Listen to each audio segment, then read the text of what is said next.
Daf. Hopefully you have everyone's a Gemara because Rashi, or at least I don't think the Rashi drew these pictures, but there's a picture in the Shas Vilna in the Rashi space that is an important picture for us. I would not say it's high quality graphic design, so some people might have better pictures, but it's good enough, that's for sure. So we are on the second line of Daf Chav in Zevachim, Daf 20 already, even though we just started. And the discussion we had yesterday was a complicated discussion about the issue of lina, right? So our Mishnah talked about that one of the essential avodot for karbanot is washing your hands and feet. And if a Kohen does an avodah without richutz yadayim v'raglayim, without washing his hands and feet, then the avodah is pasul, right? So we talked a little bit about what's involved. And one of the things that is pasul many things in the Beit HaMikdash is lina, something that stays overnight. So we started a discussion yesterday, machloket, about whether lina pasels kiddush yadayim reglayim, meaning if you wash your hands in the evening, let's say, and you're assuming you don't fall asleep and you don't have any distant thoughts, the next morning, do you have to wash them again, right? Obviously, if you fell asleep, you probably do. If you left, you probably do. But what if you're doing it? And of course, this is very relevant because they started work in the Beit HaMikdash before sunrise, right? Rashi keeps saying that the time for morning in Lina is called Amud HaShachar, so not Nitzachama. So let's say Amud HaShachar is 5 a.m. and someone showed up at 4 o'clock, which was called Krot HaGever, right? When the chicken crowed, right? The cock crows. So that is when they started doing stuff. So you went in 4 o'clock in the morning, you washed your hands, and then the sun starts coming up. Do you have to rewash them? So we had a machloket about this yesterday, right? It was a machloket. So says the Gemara today now, the second line, Daf Chaf, Ki ata Rav Dimi, when Rav Dimi came from Eretz Yisrael, Amar Rabbi Yochanan, he quoted the name of Rabbi Yochanan, Boi Ilfa, that Ilfa had a question. So Rabbi Yochanan now is quoting Ilfa, that L'divrei ha'omer ein lina mo'el b'kiddush yadayim v'raglayim. According to the opinion, we had the opinion yesterday, that lina is not a problem. So that the fact that your hands were washed, because remember, there's no water left on your hands, and the next day started, you don't have to rewash them automatically, okay? So according to that Manda Amar, is this a factor that has to do with washing your hands, or is it a factor that has to do with the fact that the water of the kior is never pasul with lina? What about mei kior ma'osh yifsalu? What about the water in the kior, right? Because for example, if you have something in a kli sharet and it I have ilfa, but thank you.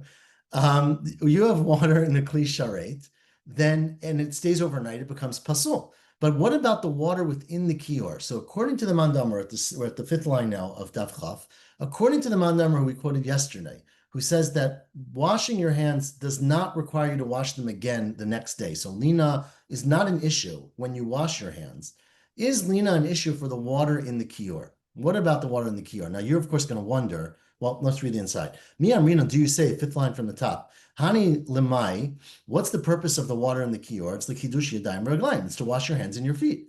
And since kiddush yadayim v'raglayim gufayo lo pasul lina, since washing your hands and feet itself does not fall into the category of things that are pasul with lina, with staying overnight, then you don't have to worry about the water either. O dilma, or do you say that kivan de kadush le b'kli sharet, since the water in the kior goes into the kior, and the kior is an essential kli sharet of the Beit HaMikdash, mifsalu. So anything that stays overnight in the kior would become pasul. Now you're probably wondering, if you thought about this, what they did, right? Let's say you say it is pasul. Remember, the kior was this big container that contained, let's say, 10,000 gallons of water, right? If every morning you had to replace that, you'd have a lot of unhappy kohanim. So we're going to see in a minute that there was a very nice workaround for this, which is that they had a pulley system, and they would take the kior and they would overnight put it underground, and they would put it underground, and by putting it underground, you basically cancel its status as a kli sharet because it's essentially underground. So because it's in the ground, it basically doesn't become pasul overnight.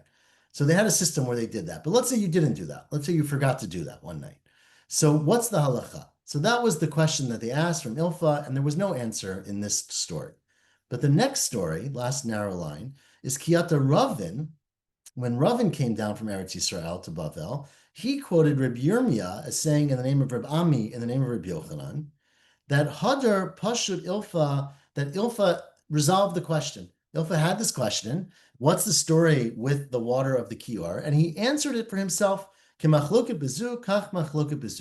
there's a machloket about kiddush yadayim v'raglayim, whether lina is a psul or not, the same opinions would be true about the kior. If you hold that there's no problem with kiddush yadayim v'raglayim of lina, there's no problem with the kior. If you hold there is a problem, there is a problem. So that was the second story. Now, Amar lefanav Rabbi Yitzchak bar Bisna, when Rabbi Yitzchak bar Bisna said to him, Rebbe, Ata Omer Kain, is this really the story? He was saying this to Rabbi Yirmiyah, Rashi understands, maybe. To Ravin. Ravin was telling over the story. Ella, take a word, Ella. Ata Omer Kain, Hachi Amar Reb Asi Amar Reb Yochanan, or Reb Yirmiyah Amar Reb Yochanan, Nishmei de Ilfa. We have another statement of Reb Asi or Reb Yirmiyah in the name of Reb Asi and Reb Yochanan, who said in the name of Ilfa that kior shalosh shakumi be'erev. Let's say you forget, right? So remember, I told you that every night you're supposed to take the kior, you're supposed to turn the pulley, and it goes underground. Let's say you forgot. One night everyone was really busy. They were dancing at the Simchat Beit HaShoeva, and they forgot to make the kior go underground.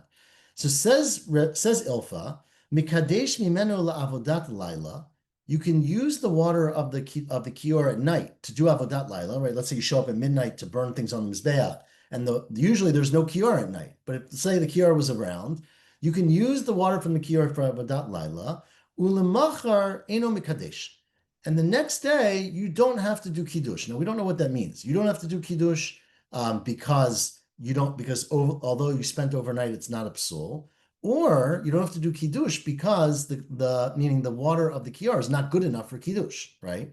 So havina. So we asked that question.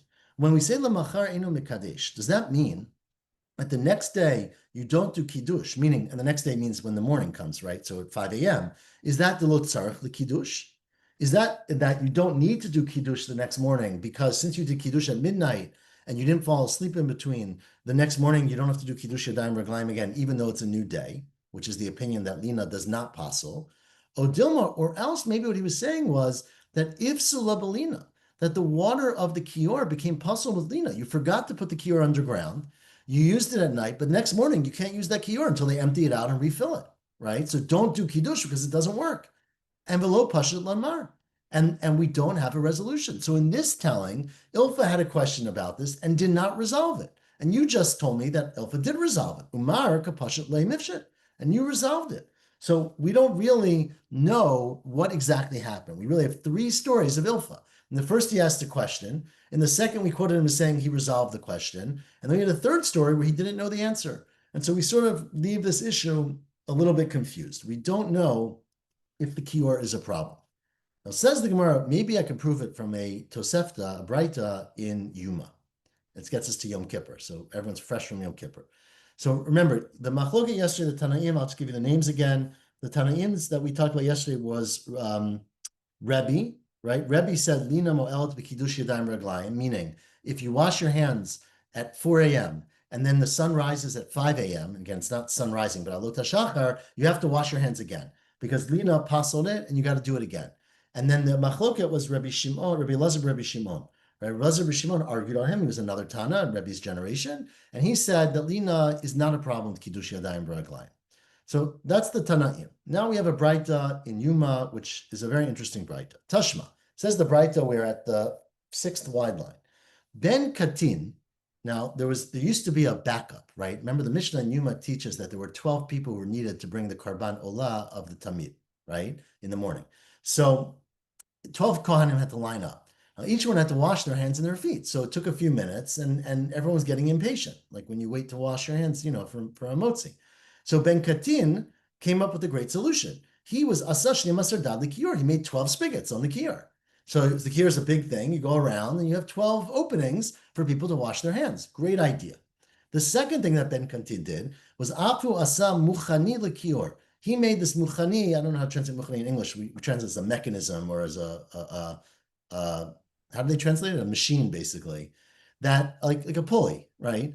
That would make the kior go underground. Shelo yiyu meimav nifsalim belina. Miriam's trying to unmute. It says a wheel.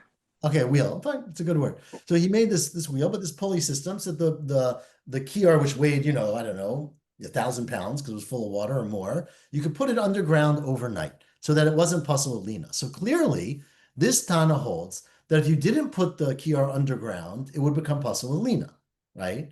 Now the question is that Rebbe or Rebbe Shimon ben Elazar? Says the Gemara, my love. Now presumably that this is Rebbe Elazar Rebbe Shimoni. It's Rebbe Elazar Rebbe Shimon who said that by kiddush yadayim v'raglayim lina is not a problem. But here all of a sudden he's saying put it underground overnight, implying that the kior is a problem. Says Gemara, why do you assume it's Rebbe Elazar Rebbe Shimon? Lo, it's Rebbe. It's Rebbe who says that by kiddush yadayim v'raglayim lina is a problem. So by the kior it's a problem. Says Gemara, but there's a reason I told you that, because midoreisha Rebbe Elazar Rebbe Shimon, the first part of this Braita has to be Rebbe Elazar Rebbe Shimon. And therefore, I assume the Sefer Nami Rebbe Elazar Rebbe Shimon. Now, what's the ratio? Diktani ratio. And this, of course, gets us to 2 days ago on Yom Kippur, in the middle of the Musaf service. We all talked, we didn't read this Braita, but we talked about what happened. So remember that the Kohen Gadol has to do all the malacha, all the avodah on Yom Kippur, right?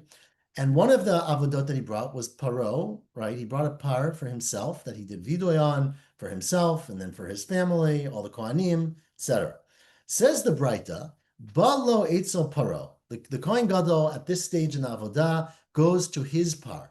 And paro haya omeid, now his par was standing because people had brought it there, bein ha'ulam v'lam mizbeach.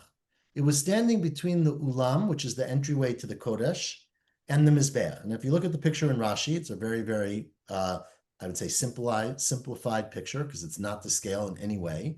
You see at the bottom, which is the the east side, which faces what we call today Har Zitim, right? So that's the east side, not the side we come in on. You would come in on the east side. You were going through what's called Shar Niknor, which was the gate, where Niknor's doors hung to get into the Azara, between the Ezrat Nashim and the Ezrat Yisrael, basically. You had a small period portion there you see in Rashi's drawing where it was called Ezrat Yisrael, where people makom drisat raglei Yisrael. You can go there, anyone can go in if they're tahar. And then there's a line, and from that line only kohanim can go. And you see there's a mizbeach. So the mizbeach is on the south side of the Azara. Past the mizbeach, there's open space, and then there's the entranceway to the ulam, right? So the par was standing between the mizbeach and the ulam. And the body of the par was facing south-north, right? So meaning it was the behind of the par was north and the face of it was south. Let's read that inside. Paroya may ben ulam mizbech, Roshol daram, its head was facing south. Panav lemarav, right? So its tail was north. You would turn the head, the face of the cow was facing towards the Kodesh HaKodashim, towards the west. And the Kohen stood behind the cow, right behind its head, basically. Omeid b'mizrach, on the east side of the cow. Upanav the marav, he also faced the Kodesh Kadashim, and he would shech the animal and get the blood and do the avodah. Now that is the reisha of this Braita. Now the question, of course, is why was the Kohen standing between the ulam and the mizbeach? Remember, there's a halacha that you have to shech, any Kodesh Kadashim has to be shechted al yerach ha-mizbeach tzafona. On the, I don't know how you translate yerach, on the limb, on the side of the mizbeach to the north, right? So it has to be done in the north part of the azar. Now the question, of course, is what is north? So there's 3 interpretations. I'm going to read the Braita in a second, right? Well, let's read the Braita. Tanya, Ezut Safon. What is north? When the Torah says shecht kodesh kadashim, ola and chatas in the north, what is north? So the first opinion is that north means north of the mizbeach.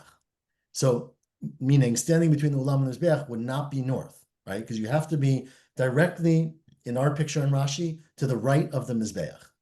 Meaning, mikir mizbeach tzfoni, from the wall, the northern wall of the mizbeach, which is the right side in our picture, va'ad koto azara tzfoni, and to the wall of the azara. So you can be in that whole space, but you cannot be between the ulam and the mizbeach, which is not next to the mizbeach.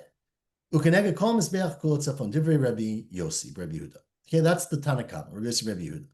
Rabbi Elazar, Rabbi Shimon says, I think there's more to that. Mosif af bein ulam v'lam mizbeach. He adds that the space between the ulam and the mizbeach is also called north, as long as you're north of the mizbeach, right? So that's also called north.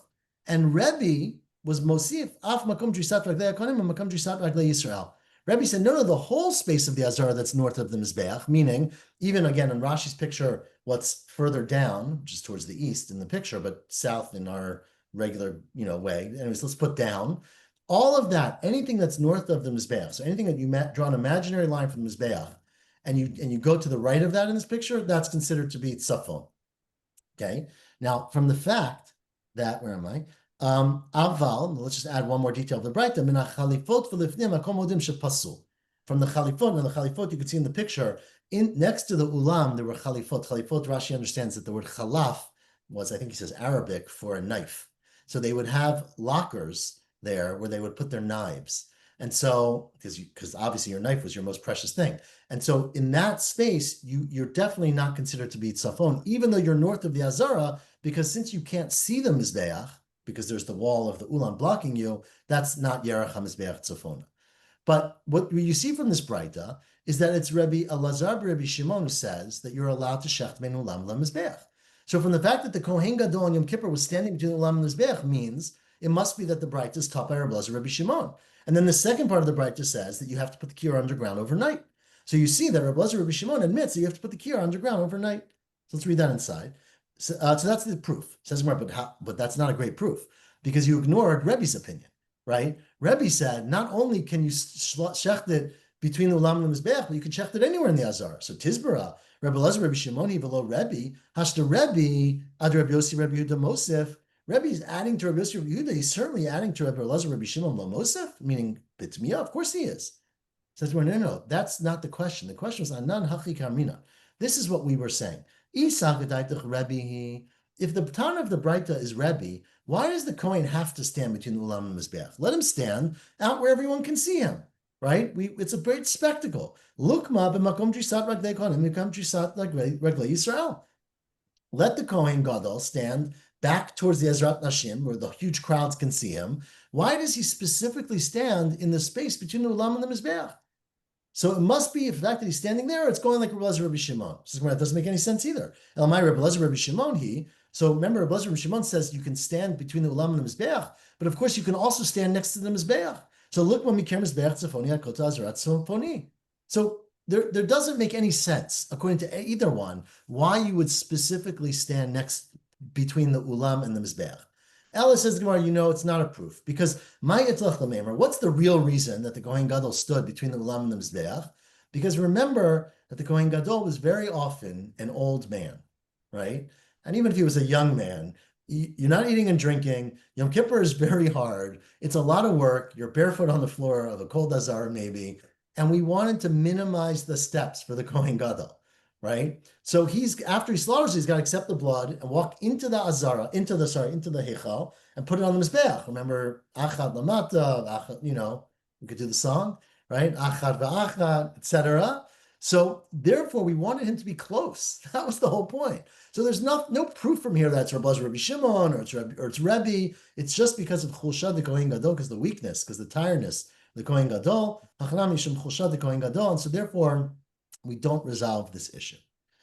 Okay, at the 2 dots now, 7 lines from the bottom. Amar Rabbi Yochanan. Rabbi Yochanan says something very, very interesting. This is a fascinating statement of Rabbi Yochanan.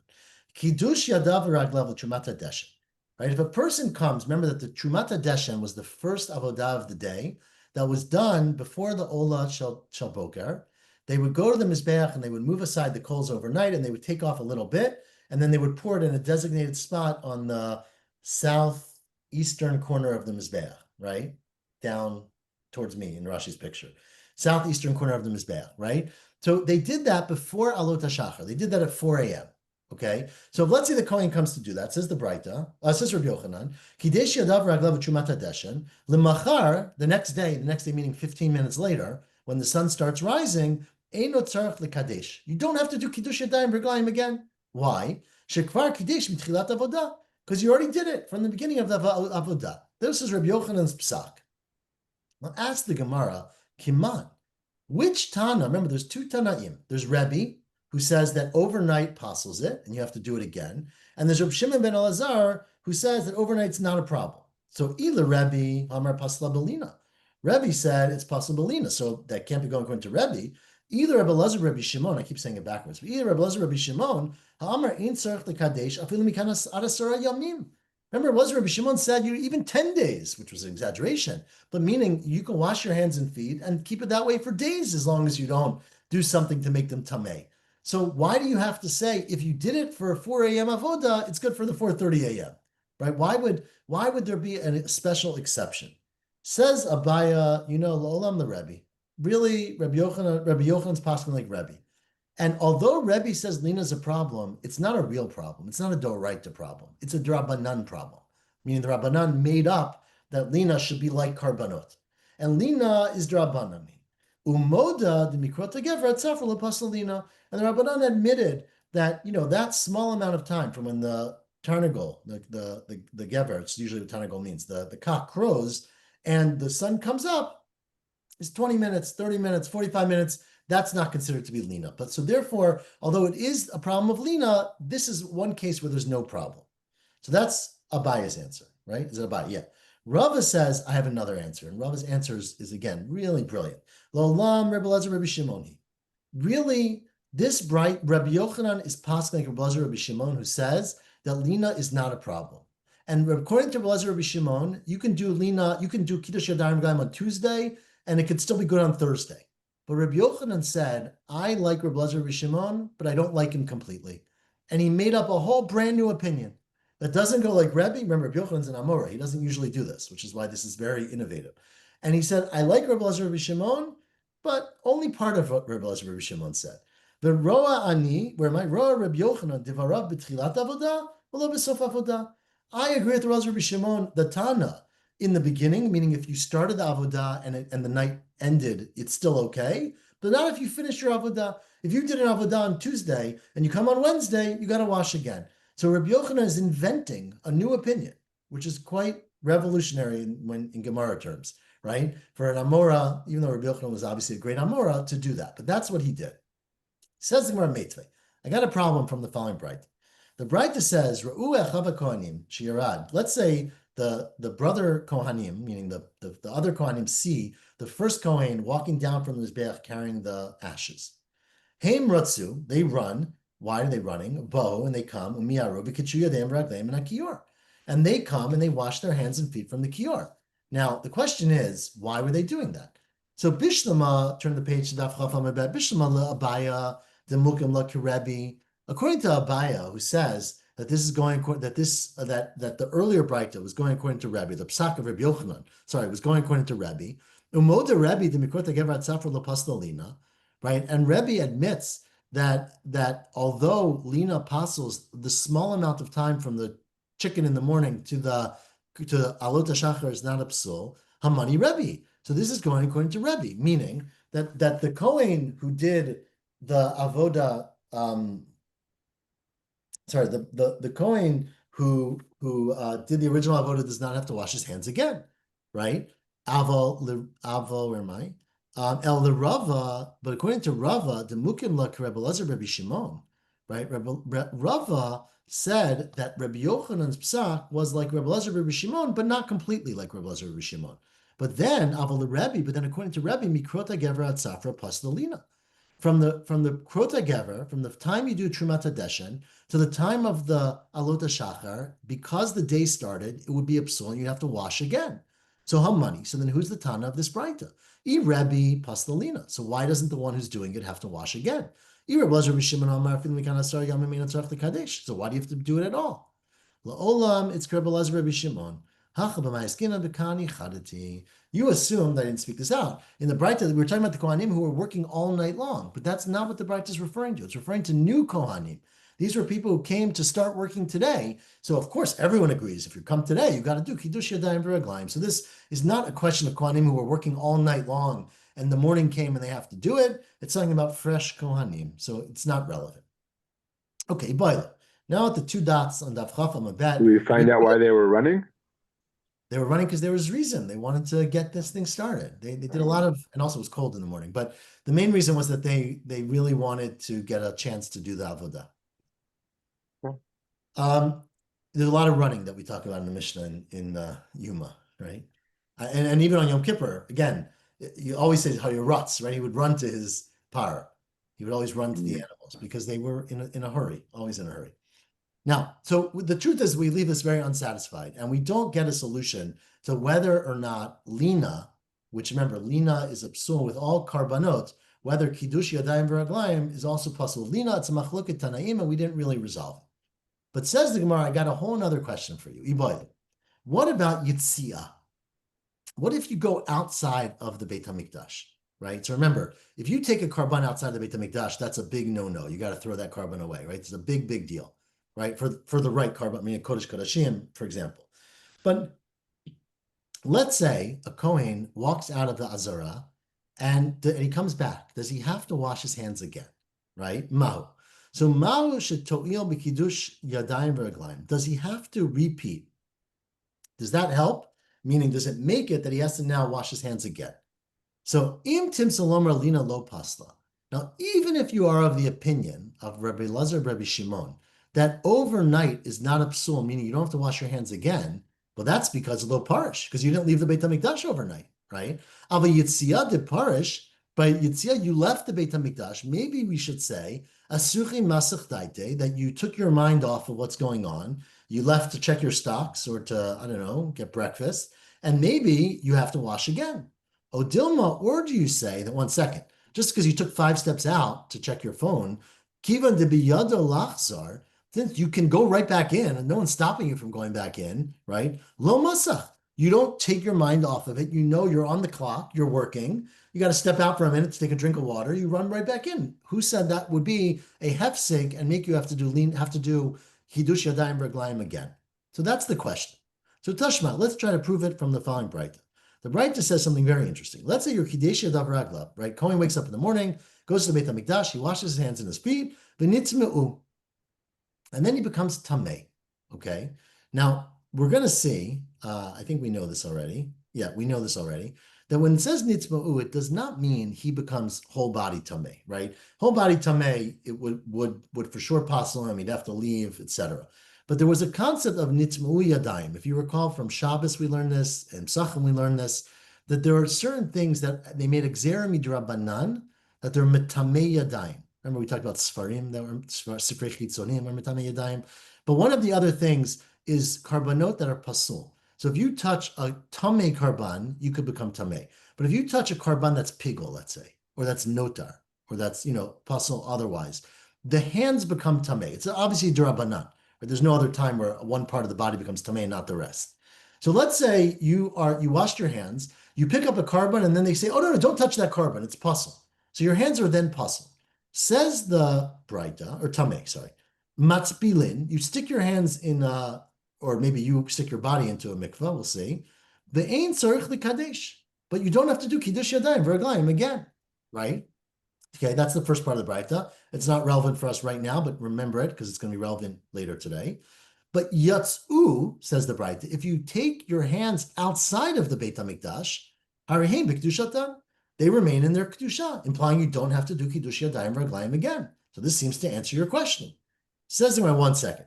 Yatsu here just means you stuck your hands out, right? Let's say you took them out to wash them. Yatsu yadav lo kami bailan. My question was not if you took your hands out. Of course, your body's still there. Your mind is still in the Beit HaMikdash. Everyone agrees that you don't have to wash your hands again. That was not a question. Ki kami bailan yatsa kol gufo. If you went out with your whole body, you walked out to take a telephone call, what's the halacha? Mai. So Tashma, let's try to prove it from another Braita. The Braita says the following, that if a person is lo rachatz yadayim raglayim, right? A person is a Kohen, let's say, who did not wash his hands or feet, okay? And so can't do the avodah. So what does he do? Mikadesh b'kli sharet bifnim. What he should do is he should get a kli sharet, a regular, a kli that's used for service, fill it up with water from the kior, from the mikvah, and wash his hands inside the azara. Okay, that's the solution. Continues the Braita, kidesh b'kli sharet b'chutz. Let's say you do this outside the Beit HaMikdash, right? You wash your hands outside the Beit HaMikdash from a kli sharet. Or you use a kli chol, but you do it bifnim, right? Oh, the third option, shetaval b'mei ma'ara, or you stick your hands or your body into a mikveh, right? Into a pit. Avad, and you do the avodah. In all of those cases, avodah psula, because you didn't wash your hands properly. The proper way to wash your hands is from a kli sharet inside the azara. If you do it outside, or if you do it with the kli chol, or you do it in a mikvah, it's not okay. Now, the implication here is that the reason it's not okay is because you were using a kli sharet outside the azara. Taima de kidesh b'kli sharet b'chutz. But what if you were kidesh b'fnim and yatsa avodato kshera? right? If you washed your hands inside and went outside, it implies it would be puzzle. Because otherwise, think about it. You wash your hands outside. The second after you wash your hands, you're still outside. You got to wash them again, right? So the whole issue here seems to be that you're doing the act outside, but not that you are outside, implying that if you washed your hands bifnim and walked outside, it would be okay. This one, not necessarily. Because Dilma, Kidesh b'kli sharet b'chutz hechidami, maybe the case of washing your hands outside means you were standing in the Azara, you stuck your hands outside to get washed. You go into afik yadav lebar v'kidesh, right? Meaning you never left. Aval, but you washed your hands outside. Aval yatzad kol gufo tiboy lecha. We still don't have a resolution about what happens if you walk outside completely, whether that's considered to be a hesech hadat, meaning you take your mind off of the work, you have a hefsek, you have a distraction, and you've got to wash again. So we don't have an answer yet. Says Rav Zvid Rav Papa, I have another braita to answer this. So we are halfway down. Daf Chaf Amud Bet. Amar le Rav Zvid Rav Papa. Tashma. Okay, I got another braita for you. The braita says the following: Yatza chutz lemechitzat chomat azara. Let's say a kohen goes outside of the walls of the azara. Im lishhot. If he goes out for a long time, shot means to stay. Then ta'un tefillah. Then when he comes back, he's got to actually go into a mikveh, not just wash his hands. He's got to actually go to a mikveh. Im lefi sha'ah, if he's going out for a short period of time, lefi sha'ah means for a moment or an hour, right? It doesn't mean an hour, a moment. Ta'un kiddush yadayim v'raglayim. Then he's got to wash his hands and feet when he comes back.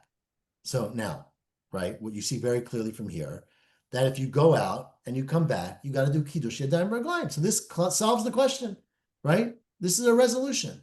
So that was what Rav Zvid said to Rav Papa. Now, Rav Papa said back, you weren't really paying that much attention to Rav Zvid. Amalei, clearly this braita is not so simple. Because what does that mean? You go out for a long time, a short time? Like, what are you talking about?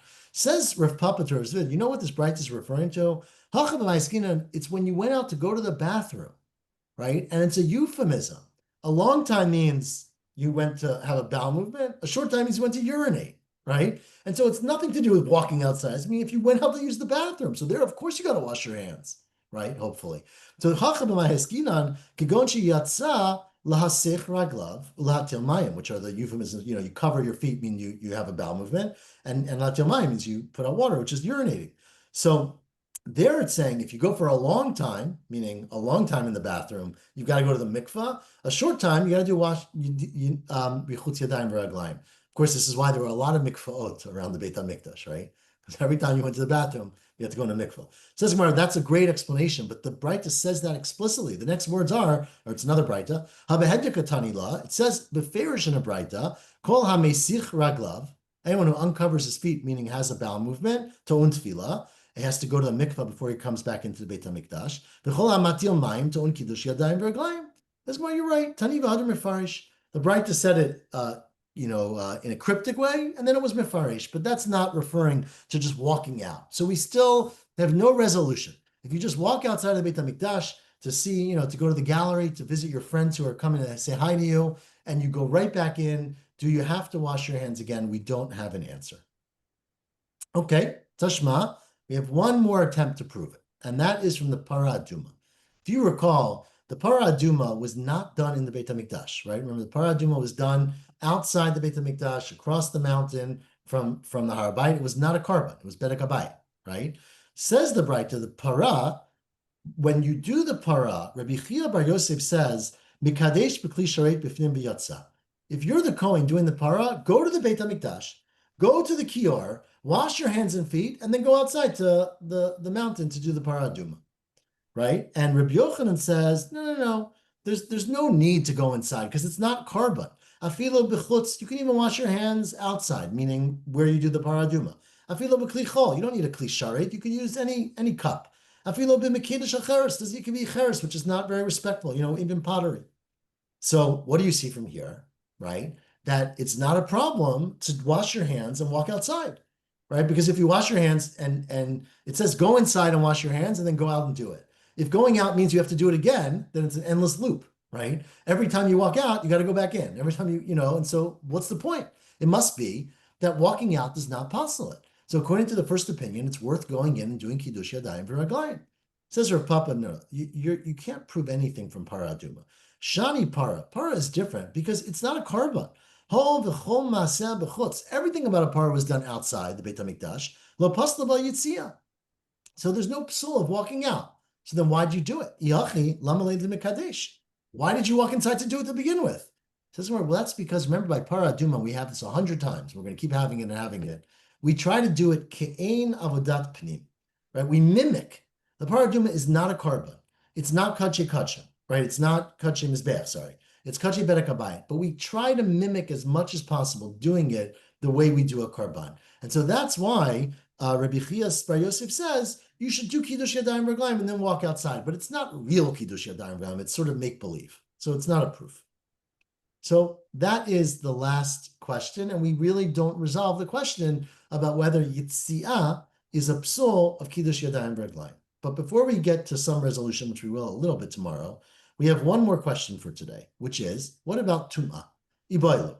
Tum'ah, let's say you wash your hands and feet, and then they become Tameh. Mahu sheto'il kiddush yadayim reglaim. Do you have to wash them again? Now, we'll see in a second what we're talking about. Im tim slomer yitzia lo pasla. If you say that walking outside does not pasla it, that's because when you walk outside, you can always walk back inside, right? The gavra chazi, the person is still kosher, and as we said earlier, sorry, that's the answer to the Gemara. The person is still kosher. As we said earlier, you can go back in. Avahacha, the gavra lo chazi. Here, the man is not kosher. And nothing he can do can make him kosher. You can't undo Tumah, right? At least at this moment. You can do it eventually, but not right now. So maybe asuchim masach daite. Maybe he takes his mind off the avoda. He thinks, oh my God, I can't work now. I'm tameh. Thinking about other things. And if he then gets tahor, he's got to do kiddush yadayim reglaim again. Oh, Dilmor, do you say, no, all you got to do is wash your hands. Given the hadar chazi, Dakle, he's very careful, and he does not get distracted. This is what we quoted a Braita earlier today that seemed to resolve this. Tashma, what did the Braita say earlier today? Kiddush yadav raglav v'nitzma'u. You do kiddush yadayim reglaim, and then your hands become tamei. You just are matzbilinan. You're tovel the hands. Vein tzarich lekadesh. You don't need to do kiddush yadayim reglaim again. So it's beferish. If you become tamei, you don't have a problem, right? Says remember we explained that case was referring to not real tumah, not where a person became tamei. It was referring to where your hands became tamei. Nitzmu yadav, which is tumah drabanan, lo kami boilan. There's no question there that that's a minor tumah. You just have to dip your hands in or wash them, and you're tahar. It doesn't matter. Kimat mi boilan nitzma kol gufo. The question was if you become tamei, your whole body, like a regular tumah, you touch a sheretz, you touch something tamei. So there, the question is, you remember when you kol gufo, you have to wait till the evening. You go to the mikvah, you wait till Harav Shemesh, then you're tahar. Says, well, that should be a problem itself. Kol gufo, typically, even the boy in the Mevad Harav Shemesh, masach daite. Since you got to wait till the sun goes down, it might be the end of the day. You're not thinking about doing avoda. Your whole day is off, right? You cancel your whole day. So you take your mind off it. Says, well, you're right, but sometimes it happens at the end of the day. Kigon, let's say you became tamei an hour before the sunset or 5 minutes before the sunset. You run to the mikvah, you jump in. 5 minutes later, you're going to be tahar. The whole time you're thinking, no big deal. There's a mikvah right here. I'll take off my clothes, jump in, come right out. I'll be as good as new. You didn't take your mind off it. So there, the question is, we really believe you didn't take your mind off it. But does the fact that you were tamei and at that time you couldn't do the avoda mean that you're excluded from like the category of kiddush and you have to do it again or not? And we don't resolve it yet, but God willing, tomorrow we will quote some sources and try to get to a resolution. So we are 4 lines from the bottom, and we'll pick it up from there tomorrow morning at 7:45 a.m. Tomorrow's a shorter daf, so we'll get there. Okay, shkoyach everyone, Shavua Tov, Shana Tova. Miriam, you with us tomorrow? I'm not sure because I have to pick up Talia from the airport. I don't know exactly at what time her flight gets in. Okay, so if we don't see you, Chag Sameach. Chag Sameach. And are you back at Simchat Torah? Or you're I am not. I'll be in France for Simchat Torah. Oh, wow. Well, enjoy. Have a wonderful time. I have a wedding right after the Sunday right after Simchat Torah. So I tried to spin it every which way. There was no way to get there unless I was there before the Chag. So. Got it. Okay. Have a safe trip. And thank you. You can. All right. I might see you for a few minutes tomorrow morning. Okay. Well, we'll take it. All right. Love everyone. Good night. Good night.